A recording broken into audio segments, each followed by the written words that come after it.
What's up, everybody? Welcome to the video. Chris Pennell here, breaking down week 2 of the NFL season for DraftKings and FanDuel. Just going over my final thoughts over the entire slate. We did the preview video earlier in the week, but now since it's Friday afternoon, we're recording this video. We've had a lot more injury updates and just overall news that's going to help define how this slate should take place. And of course, we'll go game by game. We'll look at some tools, break down some data, and look at the stacks and run the optimizer to see who is popping right now. If that all sounds fine and dandy to you, well, do me a favor, make sure you have a like down below. Scott Chan for brand new. Let's dive right into it. And really quick, if you do like what you see on the screen, you can find it on my website that I built myself. I am not a big company. I am one person. So I try to do my best here, but there's tons of data that I compile and a bunch of tools that I do have to offer. And if you do sign up in the link down in the description or the pinned comment, you can get a free week trial upon sign up. And there's tons of stuff on there for the classic main slate and the flagship showdowns each and every single week. So if you want to check it out, I think you will like it. All right, so let's go game by game here. We're going to go in order of how I have this order. Now, I'm not going to go in depth on every single team or every single game. One, that's boring. Two, that wastes your guys' time. We're just going to talk about the things that I find fantasy relevant for this slate. We're going to keep it short and simple. That's my goal here every single week. And first up, we have the Cleveland Browns against the Baltimore Ravens in Baltimore, 11.5 point spread in the Ravens' favor. And as you can see, this is a very lopsided game. 29.5 point implied team total for the Ravens, 16.5 for the Cleveland Browns. We did like the Browns last because of their price points, and it's kind of a similar situation. Although I'm not in love with Cleveland this week, but they do have one guy that is going to be pretty chalky. At least in, I would say, sharper fields, maybe single entries. I could see it in the larger contests. Maybe the ownership goes down a little bit because people don't really recognize the name as much. But that's Harold Fannin at tight end 2 or wide receiver 3, whatever you want to call him. They're both going to be useful. Him and David Njoku. David Njoku did not completely go away. He was on the field over 80% of the time. Over 80% of the time, he was running routes. Like, he was involved. He still got over a handful of targets. It's just both these guys, I think, are going to be useful from Joe Flacco. And with this game being as lopsided as it's projected to be, they should be throwing the ball quite a bit. And Flacco did get nearly 300 passing yards last week. The touchdowns really weren't there. Did get 1-2 Cedric Tillman. But outside of that, it was, I would say, a fairly disappointing day for the Browns offense. Fantasy-wise, in terms of who people played the most, which was Jerry Jeudy and David Njoku. I know Jerry Jeudy had a nice chunk play at the very end of the game to make the box score look a little bit better, and you probably weren't complaining, but it wasn't a great day by any means. But Harold Fannin is pretty much my favorite tight end on the slate. The way they use him in this offense, he is not a bum by any means. He didn't just get him off the street.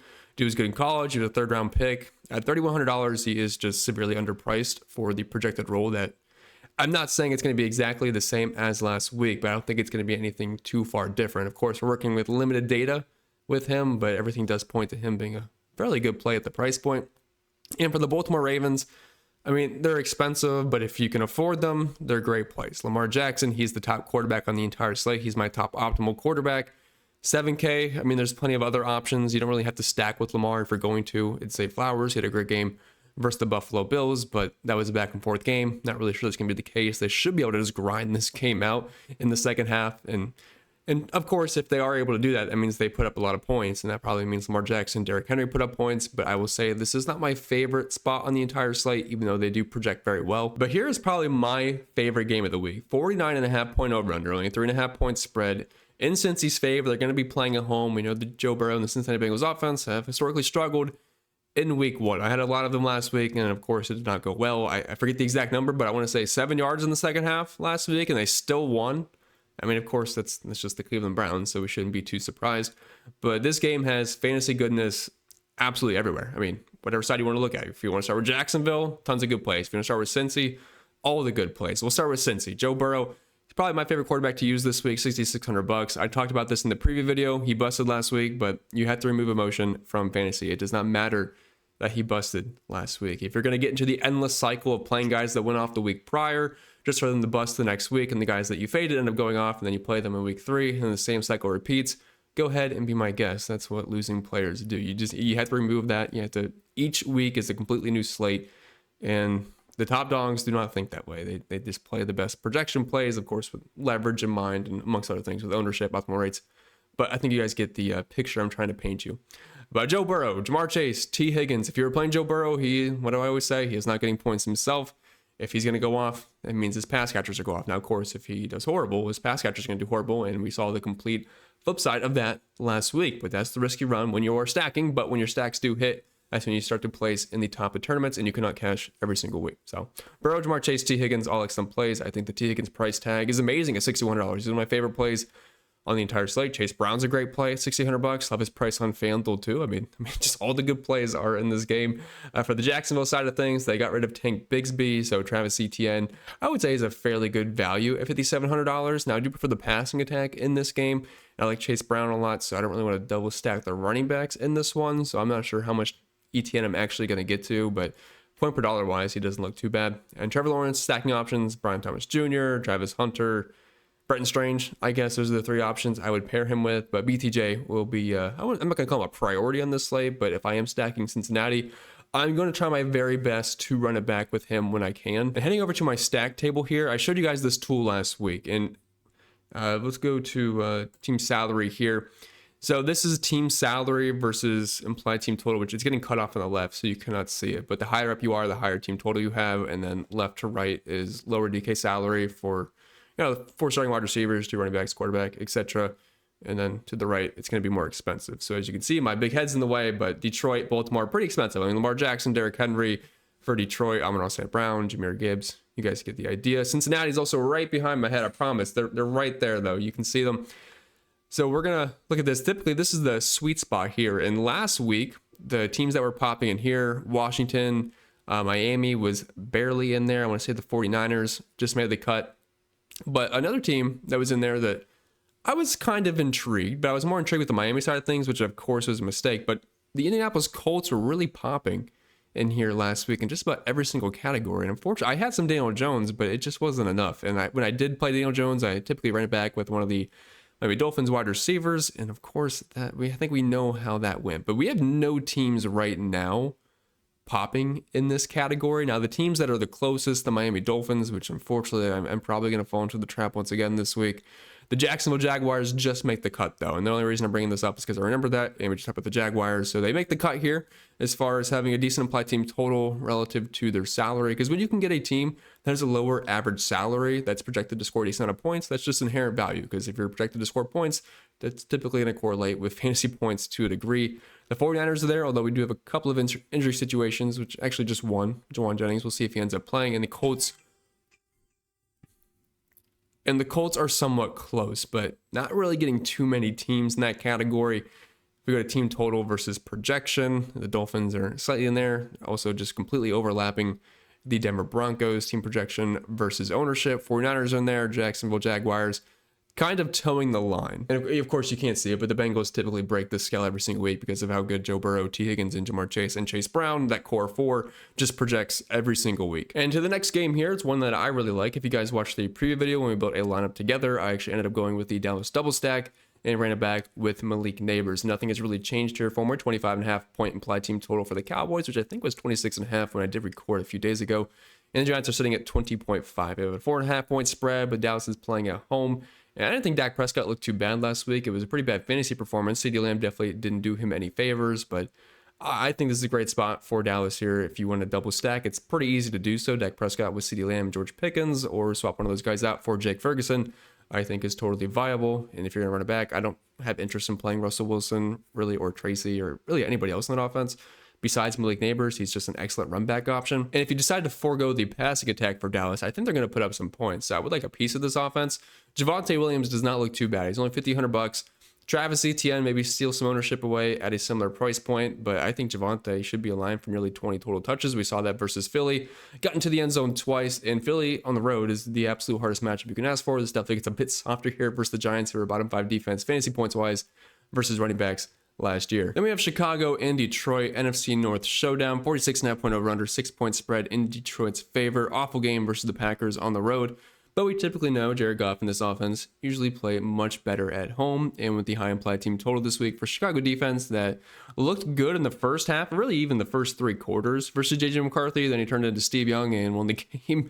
I think they're going to struggle here on the road in Detroit. Now, I don't really love the game stacks in this one. Like, it's viable, sure, it's a high enough total.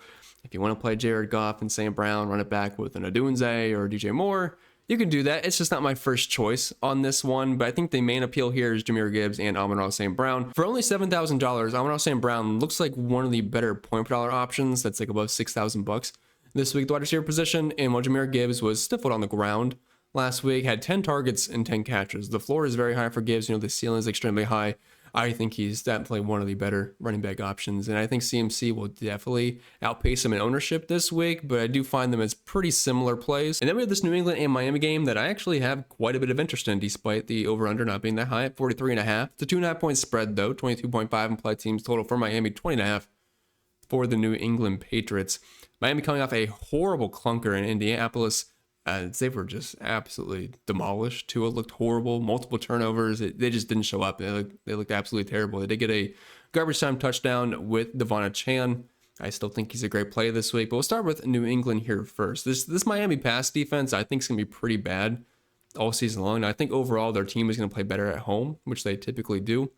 But I still don't think the defense is going to be that great. Drake May is good enough. $5,200 seems a bit too cheap for him. And the stacks are free. If you want to go Drake May and Kayshon Boutte or Drake May and Stephon Diggs, it's not costing you any money whatsoever.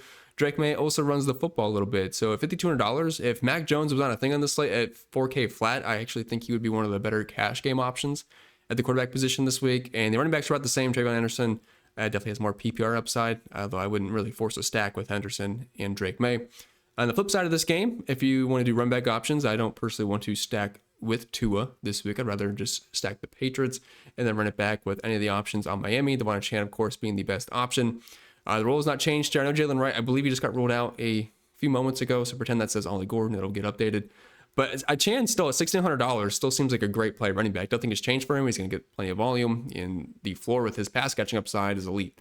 So good floor, good ceiling. I mean, I know Miami sucked last week, but I will certainly go right back to Devon Chan. No problem with that. I would say the only question marks are Tyreek Hill and Jalen Waddle. Both these guys burned you last week, and I don't think anyone's going to want to go back to the well. But Gonzalez is out for New England, so that's a plus for them. And like I said, they typically play better at home. I would have a hard time seeing on this slate specifically at these price points, both of these guys busting. One might bust, but I think one is going to get there. Both could, of course, but I think a Chan will get there, and I think one of these wide receivers does as well. And it looks like Darren Waller is going to be out once again. So, I mean, this offense will flow through three players. That's Devon Chan, Tyreek Hill, and Jalen Waddle. And then we have this junker of a game, San Francisco on the road in the Superdome, New Orleans. And it's, well, we know what we have with the New Orleans Saints. It's just a bunch of mid. I mean, Alvin Kamara is useful, I guess, but it's pretty gross offensively. I mean, Chris Olave is cool, right? Shaheed, but when they have the right quarterback, they're viable. Juwan Johnson, great week one. I will give him that, but it's obviously not a very appealing team. The 49ers, we went from having Brock Purdy, CMC, Brandon Ayuk, Deebo Samuel, George Kittle, and now we have Mac Jones. Probably not Jawan Jennings. I'm not sure if he's going to play or not. I currently still have him listed as wide receiver one. He is yet to completely practice. He was on the field, I guess, on the side, but not with the team yesterday. We have not yet had 49ers practice, so I just don't know.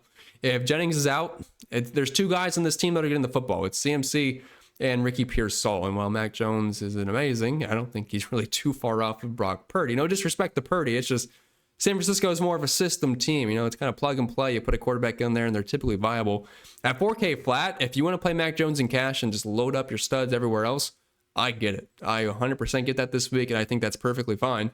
And looking at the cheat sheet here and looking at the top 10 quarterback DraftKings optimals, Mac Jones, I believe, slots in at 8th. Drake May also slots in at 5th, if I'm reading my chart right here. So both two cheap options, and I do think they are cash game viable. But anyway, like I said, if Jennings is out, that's a massive bump for Pearsall because everybody else behind them are basically just not real people. MVS, I guess, is on that team. Kendrick Bourne. I don't even think he has a price tag on FanDuel. I threw a random price tag in for him, but it's pretty gross. So CMC should get the rock a ton. He had over 30 touches last week. And while the efficiency is probably going to go down on this offense, because usually we see the 49ers implied team total close to 30. And playing the New Orleans Saints, if they're fully healthy, we would probably get it close to 30. But obviously it's much further down this week. So maybe the scoring equity is a little bit lower on CMC, but he still projects as the RB1, and he's only $7,500. And they're going to have no choice but to throw him the ball, hand the ball off, because other than that, there's not really that many great players to get the ball to anymore. Then we have an AFC East showdown, the Buffalo Bills and the New York Jets. 46.5 point over-under, 6.5 points spread in New York in the Buffalo Bills' favor. And we have our reigning MVP, Josh Allen, coming off a, I don't even know what you want to call it, magical performance versus the Baltimore Ravens. Somehow they came back. I think ESPN had them at, 0.1% chance to win at some point. Derrick Henry fumbles.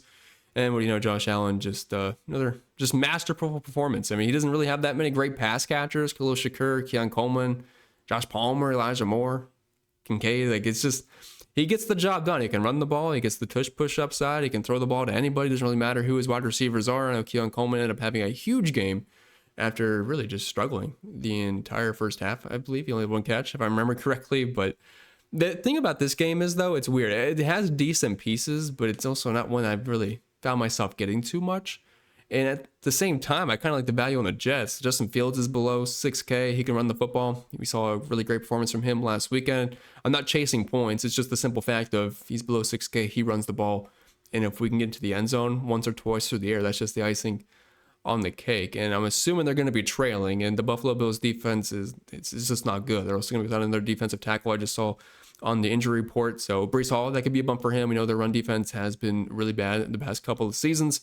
And while the New York Jets are not the Baltimore Ravens, I still think it's probably bad enough to where Breece Hall should have some success. We saw him using the passing game, and he looked pretty good last week. I will give him that. And Garrett Wilson, he is the one pass catcher I'd feel comfortable with because everybody else, it's just brutal. I mean, Alan Lazard, Josh Reynolds, it's pretty nasty. So for me, Fields, Hall, Wilson, and then for Buffalo, I don't really have anybody that I have interest in as far as stacking is concerned. So I would really just probably play Josh Allen naked. And if I want to stack the game in some capacity, I could run it back with Breece Hall or Garrett Wilson. Now, I'll tell you right now in the Seattle and Pittsburgh game, 39.5 point over under. Now, I should be careful. I said this with the Pittsburgh Steelers and the New York Jets last week, and it was like the best game of the week somehow. Go figure, right? Week 1. But this is once again the lowest over under of the week. I don't really want to play anybody on Pittsburgh, but there is one guy in this game I do like a lot. And it's going to be JSN, wide receiver 1 for the Seattle Seahawks. And I just think he's underpriced. I'm not sure I can really project him for 13 targets every week, but we saw 13 targets in week 1, 9 receptions, 124 yards. He's 6K. I realize this is not an exciting game, but for cash game purposes, if you find yourself in this range, I think he's probably one of the best options in the mid-range at the wide receiver position. But other than that, I really have no other take on this game at all. Really, it's just JSN for me, and then pretty much moving on. But another pretty, bad game. I mean, there's a couple of decent options. Puka Nacua, one of the best wide receiver options pretty much every single week. When you are Matthew Stafford's lover, wide receiver 1, best buddy, he will feed you, and you will be an elite wide receiver. That's really all it takes. And obviously, Puka's talented too, and he's even alongside Devontae Adams. But Puka is the alpha in this offense. I'll even hand it off to him sometimes. I mean, $7,600. I mean, he's right there with Jamar Chase as being the top wide receiver on this slate. But everything else looks pretty nasty in this game. I do like the Rams defense. They do project pretty well for me. Pretty low implied team total against them, 18.5. Playing Tennessee Titans, they're on the road. I prefer them at home, but I guess most Los Angeles games are pretty much away games, it seems like anyway, with the fans in the stands. For Tennessee, no interest here. Calvin Ridley at $4,100 does show a little bit of positive value there, but Tony Pollard specifically on FanDuel. I know they're the same price on DraftKings and FanDuel, but the way the scaling works on FanDuel, he actually seems like a really good value. One of the better point per dollar options at the entire position. Other than that, though, just really no interest. But this is a pretty fun game. Carolina Panthers in the Arizona Cardinals. 44.5 point over under, 6.5 point spread in Arizona's favor over in Arizona. And I mean, it's really easy to stack the Cardinals because you're playing Kyler Murray and then you play Marvin Harrison Jr., or you play Trey McBride. You could play both. You can double stack with Kyler. I mean, I think a single stack is probably sufficient enough for him. And the run back option is pretty clear on Carolina. It's Ted McMillan. It's about as simple as it gets. So this is a very simple stack. I'm not saying this is a big brain galaxy stack. People are going to do it, but I do like it. I'll probably do this in one of my either single entries or 3 maxes. Probably double stack Kyler with Marvin Harrison and Trey McBride. Run it back with Ted McMillan, and I'll figure out the rest. Now, James Conner gets himself a fantastic matchup based off of everything we've seen since last season. We saw Etienne have a good game on the ground last week. Now, we did see a little bit more Trey Benson than I think we would have liked to in week 1. That kind of ate into James Conner workload. And he also wasn't that great on the ground. Did get that touchdown, which kind of saved the day for Conner, but I was a little concerned. But Carolina's a much softer matchup, high implied team total here. He's going to have one of the better touchdown odds on the entire slate to get into the end zone, similar to last week versus New Orleans Saints. So while he's not like a cash game lock for me, I still think James Conner is 100% in the player pool. Then we have this kind of a weird game, Denver versus the Indianapolis Colts, 42.5 point over under. Just not a lot of interest for me on either side. I mean, I'm not saying there's just bad players in these games. It's just, I don't think the totals are that high enough for me to warrant really wanting to play them that much. Daniel Jones was great last week. I get that. This is a bit of a tougher matchup, the Denver Broncos, compared to the Miami Dolphins, but they're playing at home once again.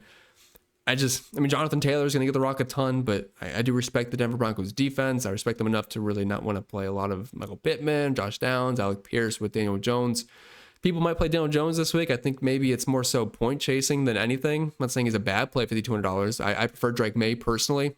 And on the Denver side of things, Bo Nix, $6,100. I think it's just a fair price point. I think you get similar upside with guys even like Daniel Jones and Drake May. The projection's not too far different. Dobbins and Harvey, that's going to be a kind of a tough situation to figure out, I think, this week. Then Courtland Sutton, Evan Ingram. It's kind of a gross game for me, so I don't really have much interest here whatsoever. Now, this is the game of the week NFL fan-wise. Like, this is going to be the one that everyone wants to watch. I believe there's only 3 games in the 4 p.m. window. It's a Super Bowl rematch. It's just, I'm not really sure how much interest I'll have for DFS purposes. I think the one big question mark right now is if Xavier Worthy is going to play. As you can see, his projection's pretty low, but I just don't know if he's playing or not. I did just get a report. I paused, got some water. Sue me. It said that Xavier Worthy has a very slim chance of playing. So to me, it sounds like he's not going to play, but also you just can't rule it out. Sometimes the Chiefs are a bit sneaky. So if Xavier Worthy is ruled out, Hollywood Brown, we saw him get 16 targets last week. It's not a great spot versus Philly, and I'm not sure we can project 16 targets, but if he's going to be the wide receiver one for Mahomes, he's going to have to get the ball because the other options are Juju Smith-Schuster, who will be viable at 4K, and then Tyquan Thornton. Travis Kelce will also get a slight bump too, but it's a tough matchup versus the Philadelphia Eagles. They're playing at home, which gives them a bump, but 2 good defenses going at each other. This is a great real-life game, just not really one that I find myself too interested in for DFS purposes. All right, I did mention I want to run the optimizer here just to see what is populating. Helps gives you guys an idea of what to expect, of what the field's going to do. Of course, everyone's going to have different projections, but I can't imagine I'm going to be too far off of most people. So we're just going to force double stacks in here. We're going to do a bring back. You don't have to do this for every single team. And if, of course, I'm actually building lineups, doing MME, I would spend some more time specifying things. We could do what specific stacks we want. I am not going to do that here. So we're just going to run a quick 150 and see what it likes. Doing nothing else. We're not doing exposure caps on any single player, just running a straight 150 and seeing which players get thrown in there. So while these lineups do populate, I guess we could probably just pull up the QB page here and see what it looks like. So there, I moved it over so you guys can see the exposure as it goes through. So since it's double stacking, we're forcing a double stack. So what that means is we're going to have to try to find good viable lineups that have good potential pass catchers with them. So say someone like Justin Fields, even if he projects well for forcing double stacks, he's probably not getting thrown into lineups too often because there's just not many good double stack options with the New York Jets outside of just having Garrett Wilson. But as you can see, guys that do have decent double stack options like Joe Burrow, of course, he's the leading candidate. With Jamar Chase and T. Higgins, he is getting thrown in there the most. But if I took that setting off, we're probably seeing Lamar Jackson at the very top, or maybe even Mac Jones popping up more. Drake May, I'm assuming it's probably going to be a lot of Stephon Diggs and Kayshon Boutte, Trevor Lawrence. I could see Strange, BTJ, etc. getting thrown in there. A lot of Russell Wilson, unfortunately, which is pretty nasty. But we have our 150 set. So let's look at running back now. So Devon Chan, Christian McCaffrey at the very top. Absolutely loves Devon Chan, Chase Brown, Alvin Kamara, James Conner. It looks exactly like last week, honestly. It doesn't look like anything has changed from last weekend. Wide receiver, T. Higgins, a lot of Tyreek Hill.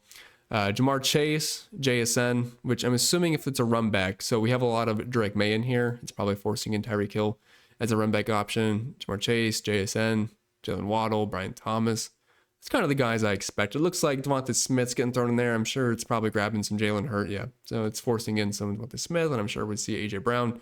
If we scrolled a little bit further, tight end, Brenton Strange a lot. It's probably a lot of Trevor Lawrence, Hunter Henry, Travis Kelce, Harold Fannin. But if we took off the double stack option, I'm kind of curious to see how much different it would look. So this is just running straight optimals with 25% randomness, of course. So it's not going to be the exact thing. But as you can see, yeah, like I said, a lot more Lamar Jackson, Drake May, Mac Jones, Joe Burrow. Those are like the 4 quarterbacks I think are probably the most cash game viable this week. And they're my 4 favorite quarterbacks from a point per dollar basis. So it does make sense that even with randomness, it is going to agree with that. Running backs, it's still building. We're almost at 150. But a Chan, McCaffrey, it's not going to change too much because the running backs don't really have anything to do with our stacks. Wide receivers, that's a lot of Tyreek Hill, T. Higgins, JSN, Jamar Chase, Jalen Waddle. So pretty much the same guys. Puka Nakua's in there. I realize I'm blocking and I do apologize. Tight end, Harold Fannin. Yeah, he definitely gets popped in there more once we remove double stacks. It's just at his price point, he is just way too cheap. in my opinion, this week. And then defense, Rams and Ravens. I totally get there. If you scroll down to team exposure, lots of Miami, lots of Cincy, lots of Los Angeles, but that's going to be a lot of the defense and Puka Nacua. That's basically the only interest we have there outside of some Kyron Williams. Yeah, there are stack shapes down there, and then we have the lineup cards, but we're not going to sift through all that. But with that being said, that's all I got for you guys this week. So hope you enjoyed. If you did, or even if you didn't, make sure you leave a like down below. Scott Chan for brand new. Any questions, comments, concerns, leave them down below. I'd be more than happy to answer them. And if you want to check out the website with all the data and all the tools, you can find a link down in the description or the pinned comment for that as well. And you can sign up for a free week trial upon sign up. But I wish you the best, and I'll see you guys next time.